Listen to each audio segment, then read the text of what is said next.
మన ప్రభు అయిన యేసుక్రీస్తు పరిశుద్ధ నామములో ఈ పాడ్కాస్ట్ ద్వారా వాక్యం ఉంటున్న ప్రతి వారికి నా హృదయపూర్వకమైనటువంటి వందనాలు. దేవుడు మిమ్మను దీవించునుగాక. జెఫన్యా గ్రంథము 3వ అధ్యాయము 17వ వచనం. నీ దేవుడైన యెహోవా నీ మధ్య ఉన్నాడు, ఆయన శక్తిమంతుడు, ఆయన మిమ్మను రక్షించును. చదివినటువంటి వాక్య భాగంలో మనం ఆరాధిస్తున్నటువంటి మన ప్రభు మన మధ్య ఉన్నాడు. ఆయన సాధారణమైనటువంటి వ్యక్తి కాదు, ఆయన బలహీనుడు కాదు, ఆయన శక్తిహీనుడు కాదు, కానీ ఆయన మన మధ్య శక్తిమంతుడుగా ఉన్నాడు. ఆయన శక్తి చేత మనలను రక్షించగల సమర్థుడు అని నేడు పరిశుద్ధాత్ముడు తేటగా తెలియజేస్తున్నాడు. నేడు వాక్యం వింటున్నటువంటి నా ప్రియ సహోదరులారా, కొన్ని సందర్భాలలో మనతో తోడు ఎవరు లేరు, మనకు సహాయకులు ఎవరు లేరు, మన పక్షమున నిలబడగలిగిన వారు ఎవరూ లేరు, మనకు తోడుగా ఉన్నవారు ఎవరు లేరు అని ఆలోచిస్తూ చింతకు గురయ్యేటువంటి పరిస్థితులు ఎదురవుతూ ఉంటాయి. అయితే ఆ సందర్భంలో గుర్తించవలసినటువంటి వాక్యం ఏదనగా, మనము ఆరాధిస్తున్నటువంటి మన ప్రభు మన మధ్య ఉన్నాడు. ఆయన శక్తిమంతుడుగా మన మధ్య ఉన్నాడు. ఆయన శక్తి చేత మనలను రక్షించగల సమర్థుడు, సహాయము చేయగలిగినటువంటి కరుణా వాత్సల్యత కలిగిన వాడు, అత్యంత కృప కలిగిన వాడు అని మనం గుర్తించవలసిన వారమై ఉన్నాము. మరియు ఈ మాటను మనం చూస్తున్నప్పుడు కొరింథీయులకు రాసినటువంటి 2వ పత్రిక 13వ అధ్యాయము 3వ వచనంలో మనం ఒక విషయాన్ని చూస్తాం. చివరి మాట, ఆయన మీ ఎడల బలహీనుడు కాడు గాని మీ యందు శక్తిమంతుడై ఉన్నాడు. మన కొరకు శిలువ మరణము చెందిన, ఆకాశానికి భూమికి మధ్య వేలాడదీయబడిన, మరణపు ముళ్ళును విరిచి పునరుద్ధానుడైనటువంటి క్రీస్తు బలహీనుడు కాడు, ఆయన శక్తిమంతుడు.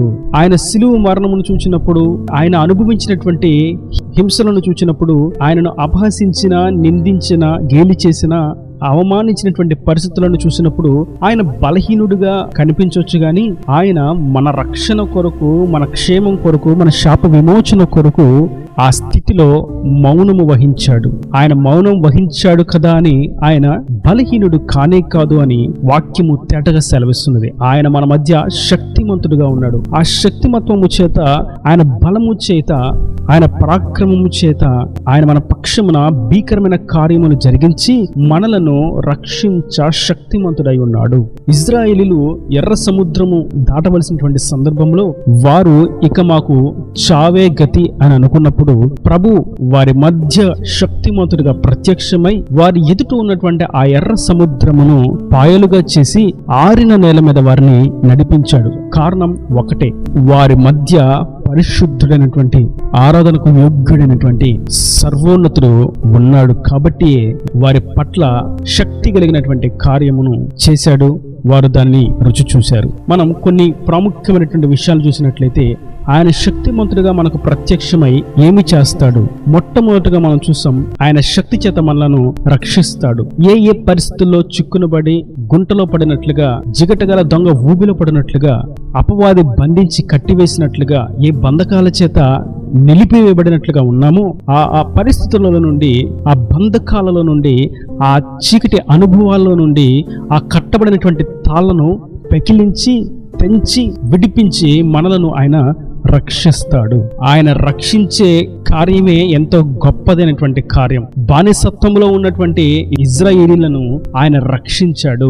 వారికి స్వాతంత్రపు దేశాన్ని ఇచ్చాడు, సమృద్ధి గల దేశాన్ని ఇచ్చాడు. వారు అప్పటి వరకు అనుభవించినటువంటి భారమును, దుఃఖమును, వేదనను, ఒత్తిడిని సమస్తమును తీసివేసి వారికి స్వేచ్ఛను, స్వాతంత్రాన్ని, సమాధానాన్ని, ఆనందాన్ని, సంతోషాన్ని అనుగ్రహించాడు. ఈ స్థితిలో ఇజ్రాయేలీలు రక్షించబడి క్షేమ స్థితిని అనుభవించారు. ఆయనను అనుసరించిన ప్రతి వారి జీవితంలో ఆయన చేసేది ఒకటే. అందుకే ఆయనకు పెట్టబడినటువంటి నామం యేసు. యేసు అనగా తన జనులను వారి పాపం నుండి విడిపించి రక్షించగలిగినటువంటి ప్రభువు, ఆయన రక్షకుడు అని దాని అర్థం. ఆయన మనలను రక్షిస్తాడు. ఆయన శక్తి మరణించుట కాదు, మరణపు ముళ్ళును విరిచి మరణమును గెలిచి పునరుద్ధానుడొకటే ఆయన నిజమైనటువంటి శక్తి.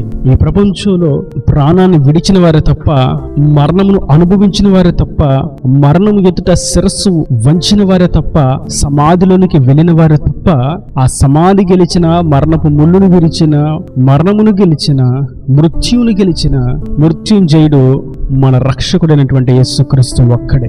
అందుకే ఆయన పేరు రక్షకుడు.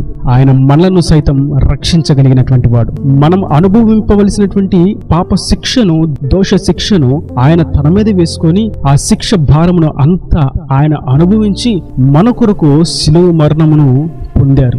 ఆ విధము చేత మనలను ఆయన రక్షించాడు. కాబట్టి ఎందరైతే ఆయన వైపుకు తిరిగి యేసే క్రీస్తుని, ఆయన రక్షకుడని, అభిషిక్తుడని, విమోచించగలిగినటువంటి విమోచన కర్త అని, సత్య మార్గమని, పరలోకానికి దారి అని గుర్తించి ఎవరైతే ఆయన వైపుకు తిరుగుతారో, నోటితో ఒప్పుకొని హృదయమందు విశ్వసిస్తారో వారిని ఆయన రక్షిస్తాడు. ఎందరైతే ఆయన తట్టు తిరుగుతారో వారందరినీ కూడా ఆయన రక్షిస్తాడు. అందుకే ఆయన పేరు రక్షకుడు. మరియు మనం మరొక విషయాన్ని చూస్తాం. రోమీయులకు రాసినటువంటి పత్రిక 16వ అధ్యాయము 25వ వచనం నుండి, సమస్తమైన అన్యజనులు విశ్వాసమునకు విధేయులగునట్లు అనాది నుండి రహస్యముగా ఉంచబడి ఇప్పుడు ప్రత్యక్షపరచబడిన మర్మము నిత్య జీవుని ఆజ్ఞ ప్రకారము ప్రవక్తల లేఖనముల ద్వారా వారికి తెలుపబడి ఉన్నది. ఈ మర్మమును అనుసరించి ఉన్న నా స్వార్థ ప్రకారముగాను యేసుక్రీస్తును గూర్చిన ప్రకటన ప్రకారముగాను మిమ్మును స్థిరపరచుటకు శక్తిమంతుడును అద్వితీయ జ్ఞానవంతుడునైన దేవునికి యేసుక్రీస్తు ద్వారా నిరంతరము మహిమ కలుగునుగాక.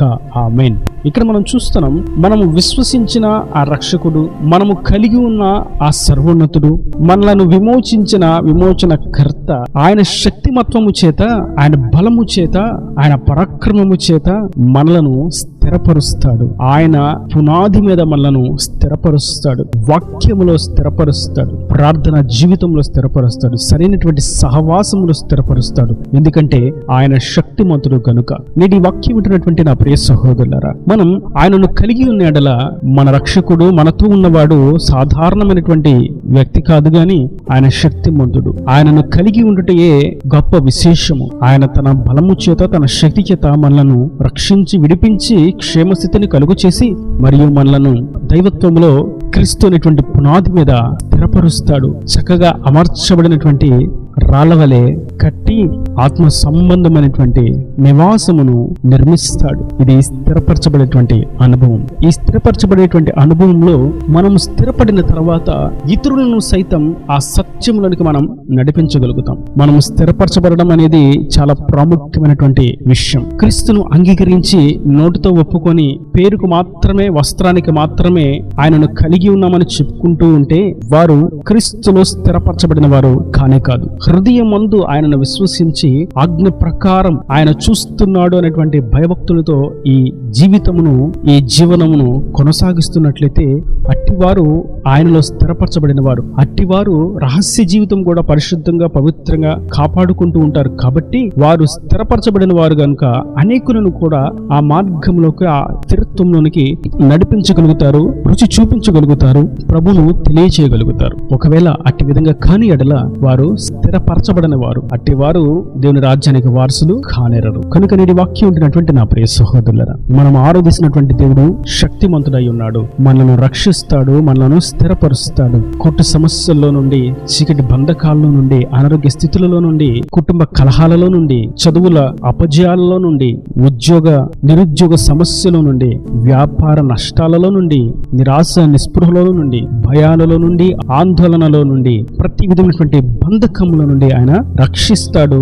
మరియు ఆయన మీద మనలను కట్టి స్థిరపరుస్తాడు, నిత్యరాజ్యానికి వారసులుగా మారుస్తాడు. ఈయన దేవుని మాటల ప్రతి వాని హృదయం నీరుకట్టి ఫలింపు చేయను గాక. ఆమేన్. God bless you. తలల వంచి కన్నులు మూసినట్లయితే మీ కొరకు చిన్న ప్రార్థన.